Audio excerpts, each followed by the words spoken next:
Hi, I'm Rudi Harst, singer, performance artist, writer, and spiritual director, and you're watching P3 on Rise Above TV. Hello, everyone. Thank you for tuning in to Rise Above TV, where we are empowering humanity and supporting unity. You're watching P3, the place where we feature individuals who have tapped into their power, passion, and purpose. I'm your host, Janie Terrazas, and today I'm super excited to have Rudi Harst. He's a writer, a performance artist, and a spiritual director. He's just a wise sage, and he has impacted his community and many people around the world for many years. And today we have him on P3. Hi, Rudi. Thanks so much for being with us. Hey, Janie, I'm excited to be here. I was excited just because when the first time I met you, you were so ebullient and just so full of energy. So yeah, sure, I'd be glad to do a podcast with it. And then I read that it's about power, passion, and purpose. And I'm passionate about the power of purpose. So Yes. I'm so glad to be here this morning talking with you. Yes, it was such a beautiful synchronicity. I think I was at Corner Bakery, and you didn't know me, but I knew you because I'd gone to Celebration Circle. I think that's what it's called, right? Yes. Yes, it's a beautiful group that gathers. And I remember seeing him there one time when I went, and you actually spoke that day about a really powerful story. And that was the first time I met you, well, at least knew of you and got to see you in person. And then fast forward a couple years, I'm sitting at Corner Bakery and there you are. And I'm like, oh my God, I was with my boyfriend. I'm like, Justin, I'm pretty sure that's Rudi. He's not going to know me, but he knows Angel, which is Angel Santiago. And he's such a dear friend of ours. So I was like, I have to go introduce myself to him, and I'm going to ask him for his info because he has to be on P3. So now it's finally happening, and I'm super grateful for that. So where would you like to start? I mean, boy, do you have a story to tell, and it's like, how do we cram all your awesomeness in 30, 40 minutes? It's impossible. That's kind of you to say. For me, it starts with the power of purpose. When I was first introduced to the notion that a purpose-driven life is a life of power and peace and unlimited possibility in 1984, 85, I met Arnold Patent, who wrote the book, You Can Have It All. And he taught this, the principles of living a purpose-driven life. And once I got that if you have a statement of purpose that is not just a static group of words sitting on a piece of paper you wrote once in a workshop, but a feeling that is imprinted in your heart, then it drives everything else in your life and makes anything and everything possible. So starting with the power of purpose, knowing that I have a purpose, I was incarnated in this lifetime for a reason. And for me, after some reflection, became very clear that my purpose is to experience, explore, and express the free flow of spirit moving to and through me now. And it took me a while longer to realize a very important addition to that verbiage, which is my purpose is to experience, explore, and express the co-creative power of spirit moving through me, to me, as me. Once I understood that I'm here to co-create, I'm not just here to create because I, Rudi Harst, has got such wonderful words and songs to share, but I'm here because spirit is wanting, needing, designed to flow through me freely as I open to it and take my part as a co-creator. So that's where I start. And then I can rattle on and on further. And, I really love that you touch on that co-creator, because once we dial into that realization, it's a choice, right? We start to understand free will on another level. And we start to realize there's a level of accountability and responsibility that we should really give to ourselves and to this life and to this opportunity that we have. And at what age were you that you came to that knowingness, because it's one thing to know it, and then it's a whole nother thing to really start embodying it. And you do allow that the creator and source of all of life to flow through you. And that can be really difficult, especially for men, not just for human beings, but to really go into that space and trust and move and breathe through that center. What age did you come to understand that that was a direction, that there was like a choice that we had here? Let's see. It was 1984 that I met Arnold Patton, and that I opened up myself to the conscious power of purpose. But I'd have to say that my life changed the day after John Lennon died in December of 1980. The day after his death, there was a memorial service here in San Antonio at the theater in La Vita. And sitting there in the amphitheater, all we are saying, give peace a chance, you know, and all feeling mourning John Lennon's passing. Well, several of the speakers got up and said, you know, we've got to continue this work, and we've got to carry on living for peace and living for justice and singing about the power of love. And I remember, as clear as I'm talking to you, I remember saying a little prayer to God, say, use me.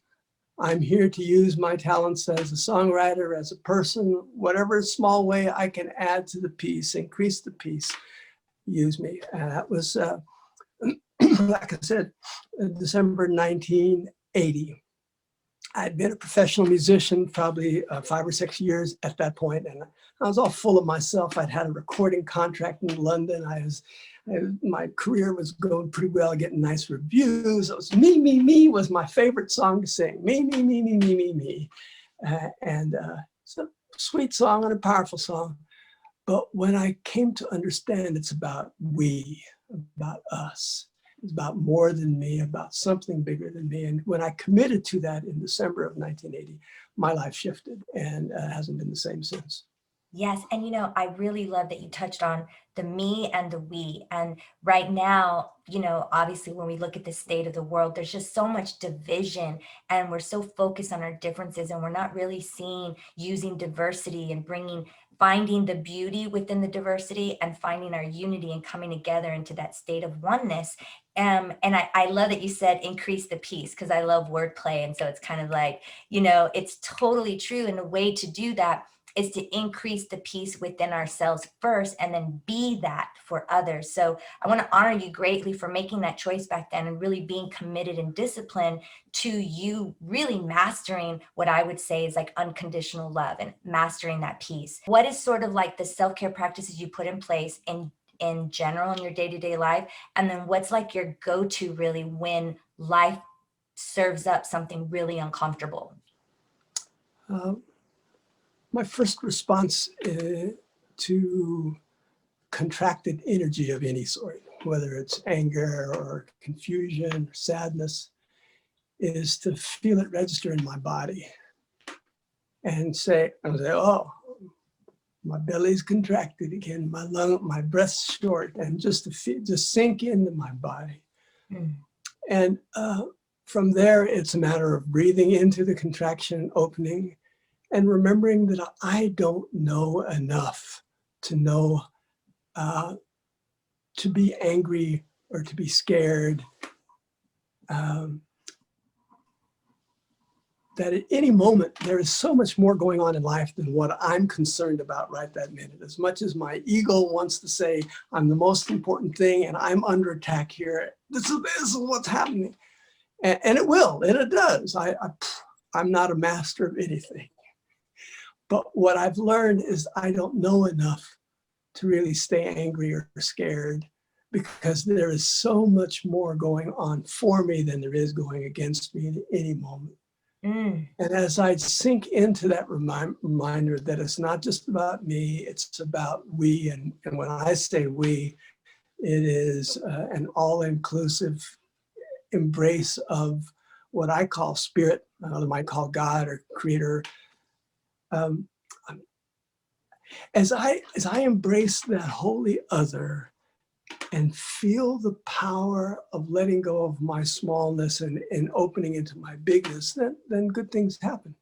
Yeah. And ideally it happens in 2 seconds time, and often it does. Some days it's 2 days time. I like I said, I'm just a human. I make no claims to be enlightened. What I claim is to be committed to the process of coming back to the moment, recentering in the peace of being fully present, and opening to the divine flow of co-creative energy moving through me, from which comes power and passion and peace. For sure. I feel like truth holds power, passion, and purpose in it. And I really appreciate too that you mentioned it's having the understanding and then giving yourself that compassionate patience that you need. And sometimes it's 2 minutes that you can kind of get back and center and let go and process all of it. And other times it's 2 days. That to me, shows a lot of humility. And I would love for you to touch a little bit on the power of humility, if you have any words to say on that word, because I feel like vulnerability and humility are the 2 things we absolutely need for us to tap into our authenticity. Well, I'm absolutely the most humble person you ever met. I am the best humble person there is. I know nothing about humility. I know enough to know that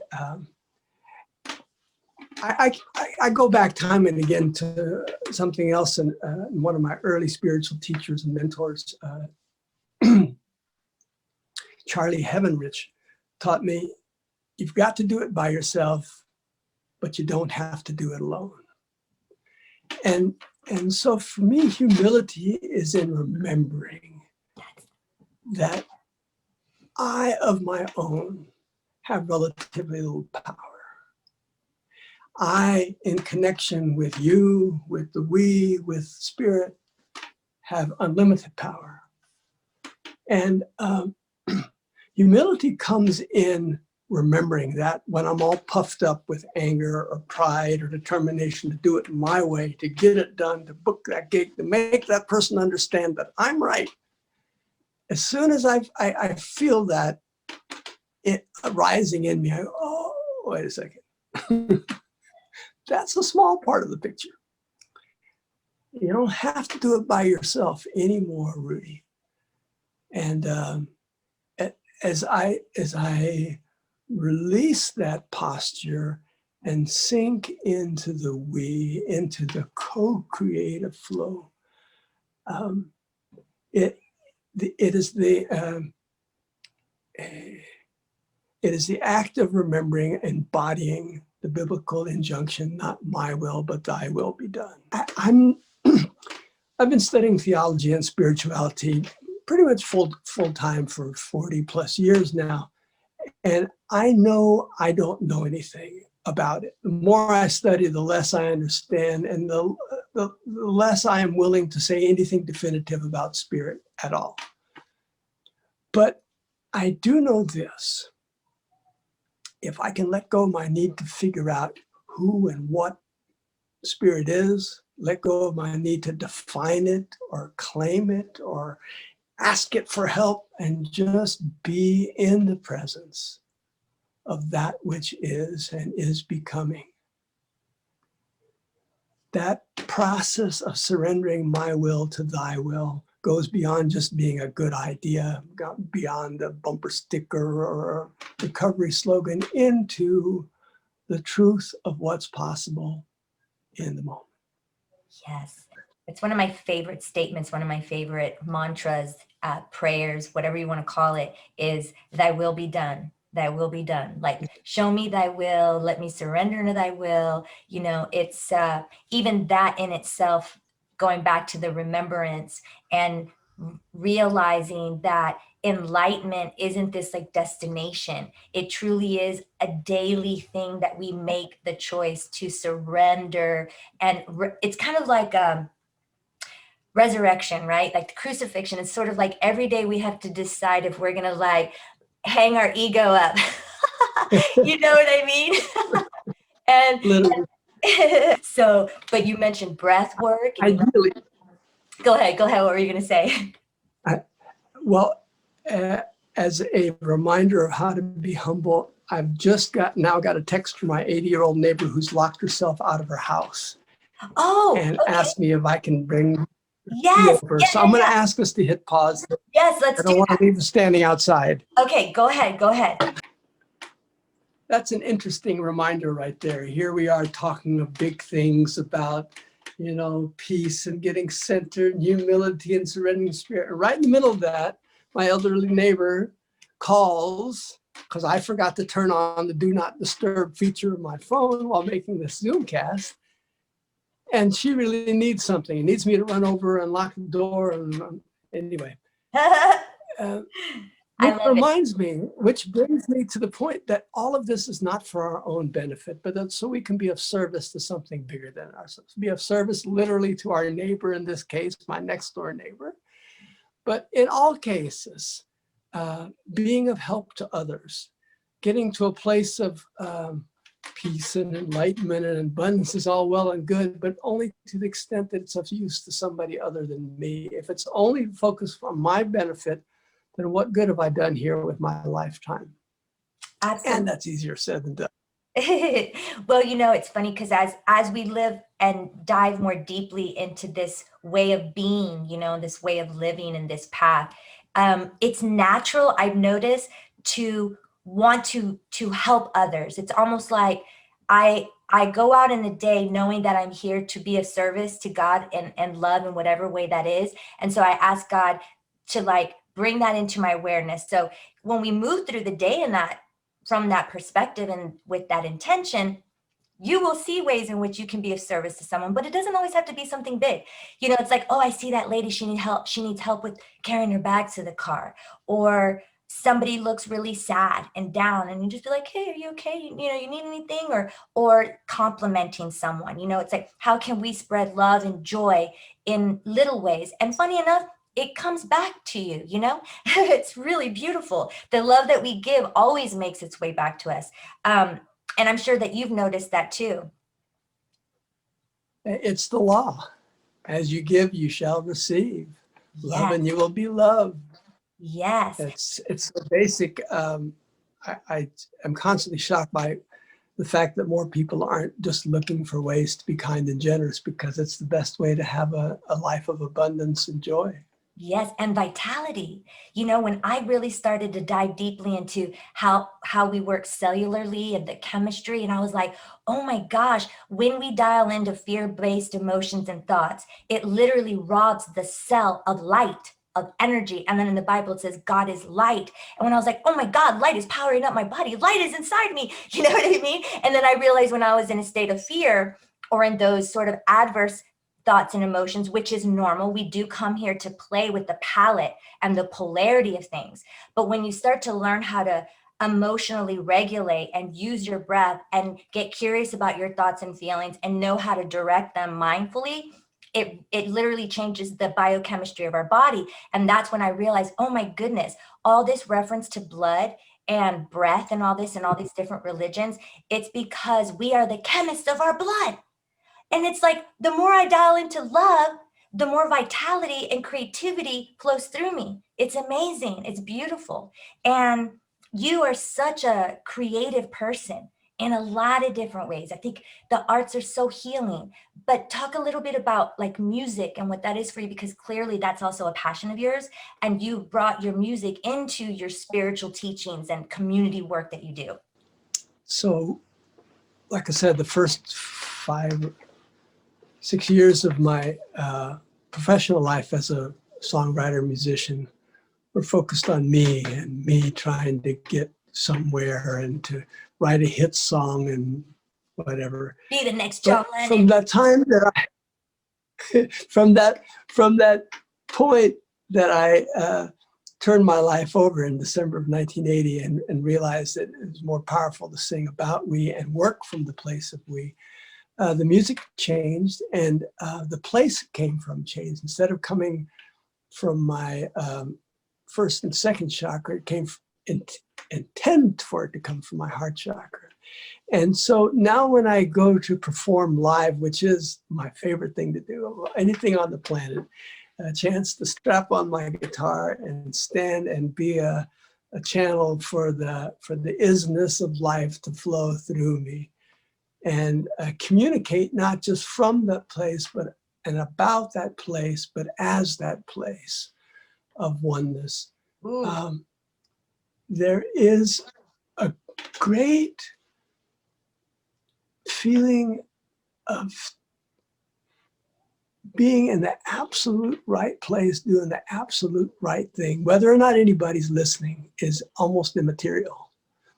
It's just that feeling that I get to have as a performing artist of lifting up those words and the melodies and sharing them from a place of love.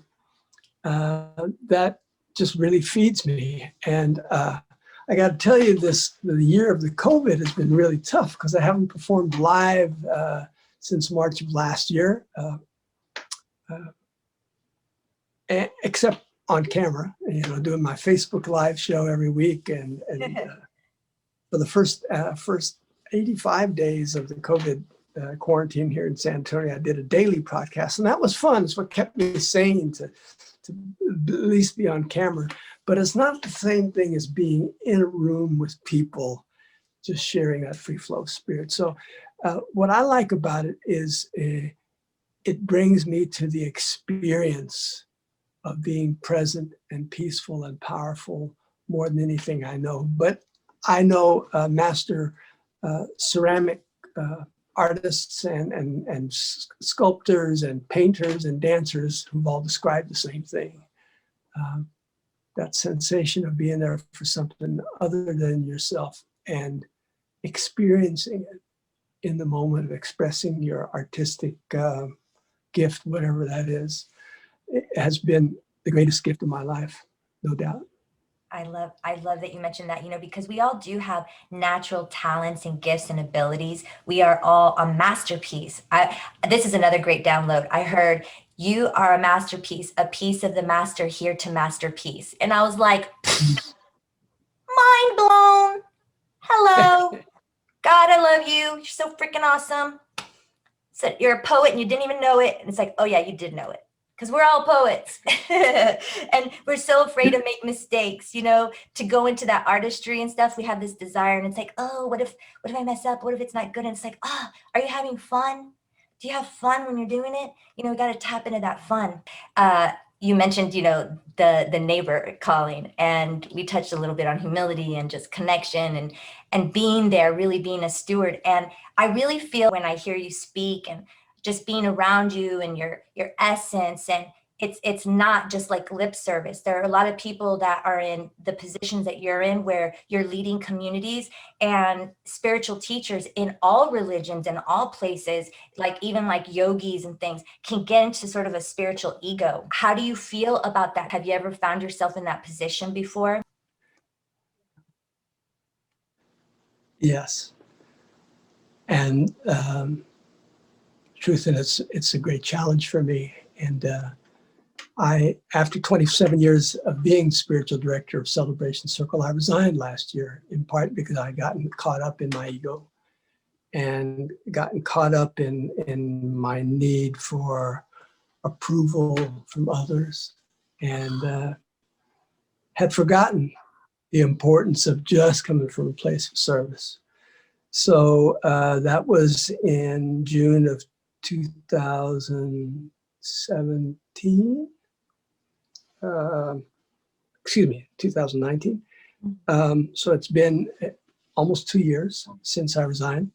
And in that time, I've really had a lot of opportunity to look at the importance of being in integrity, of being in a place of wholeness, and being reminded again and again of the great commandment of Jesus Christ. I don't know if I'm not a great biblical scholar, but I do want to know that one of the most powerful passages in the Bible appears in Matthew, Mark, and Luke, where a Jewish authority comes to Jesus kind of upset because Jesus has been teaching in the temple and rousing the rabble. And the Jewish authority says, so what is exactly you're teaching here? What is your doing? What is your work? And Jesus says, you shall love the Lord your God with all your heart, with all your soul, all your mind, and your neighbor as yourself. He said, this is the great commandment. Everything else is just details. This is the great, love the Lord and your neighbor as yourself. And for most of us, that loving yourself is really tough. And until we really love ourselves and come to a place of peace with ourselves, we can't really serve others from a place of integrity and wholeness.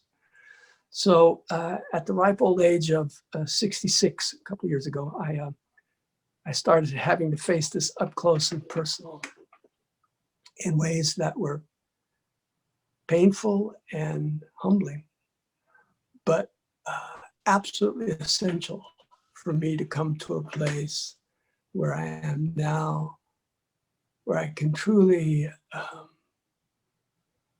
remember on a daily basis to let thy will, not my will, be done.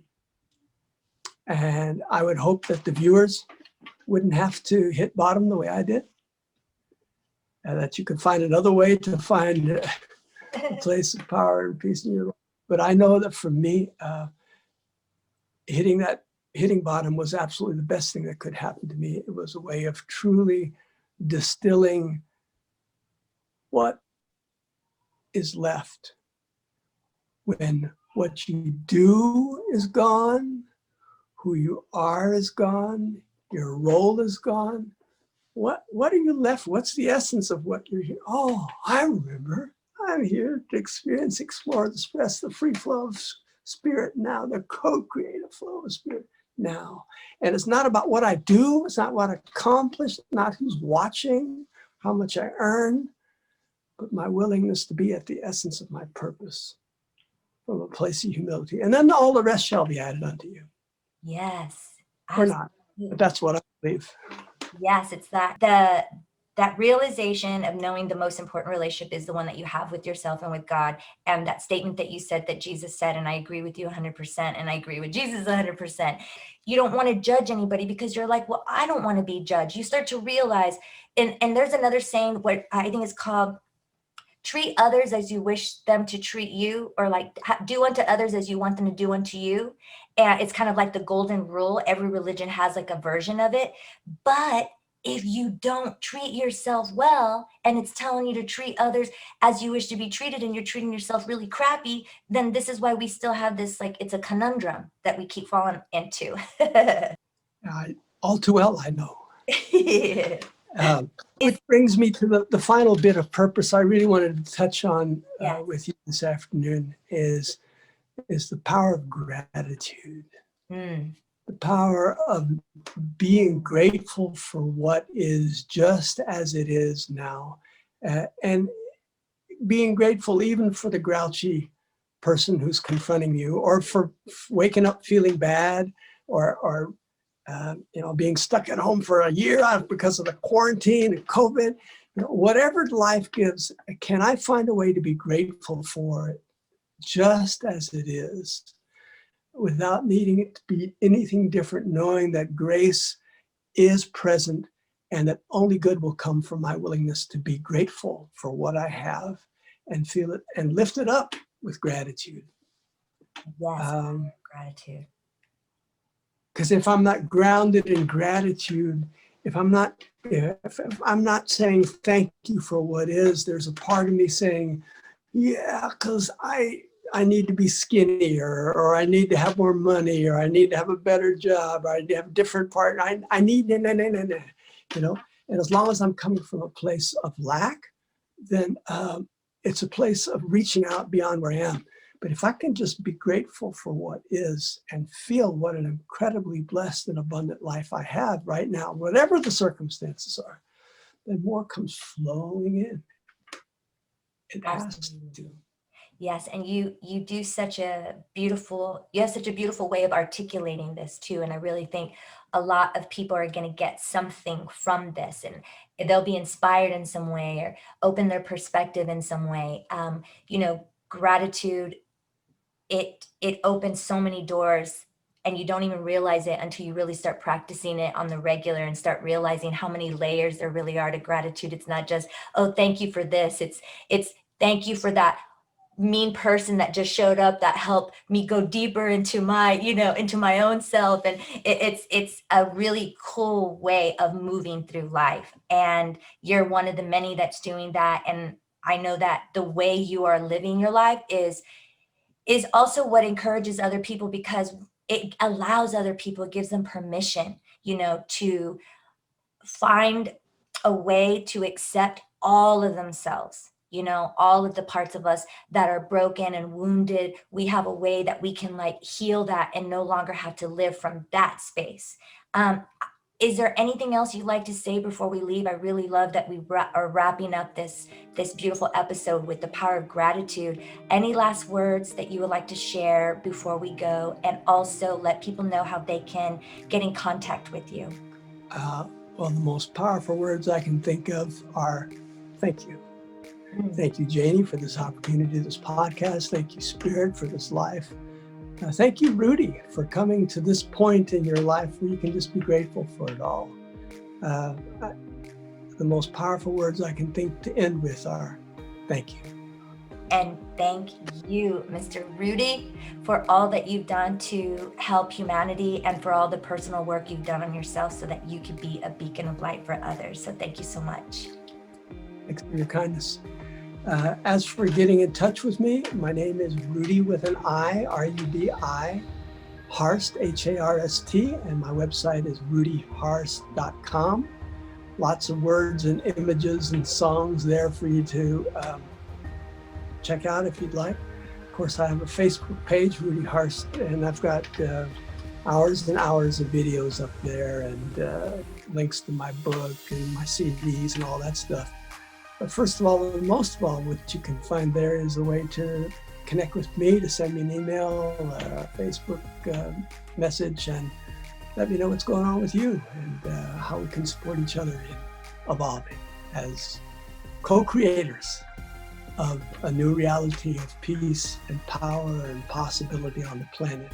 Because if not us, then who? If not now, then when? So feel free to get in touch with me, and those of you who are watching, and let's continue this incredible song and dance that is life together. Yes, amen. And continued blessings on all of your endeavors, Rudi. Thank you, Terry. Sure appreciate Janie, and thanks for this opportunity to share together. And until the next time.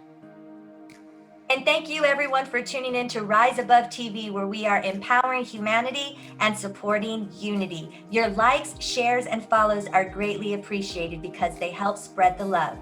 Be sure to check out our YouTube and podcast channel for more mindful content. Tune in next week for another power-packed episode of P3, when you'll meet another individual who's tapped into their power, passion, and purpose. Till next time, peace be in us.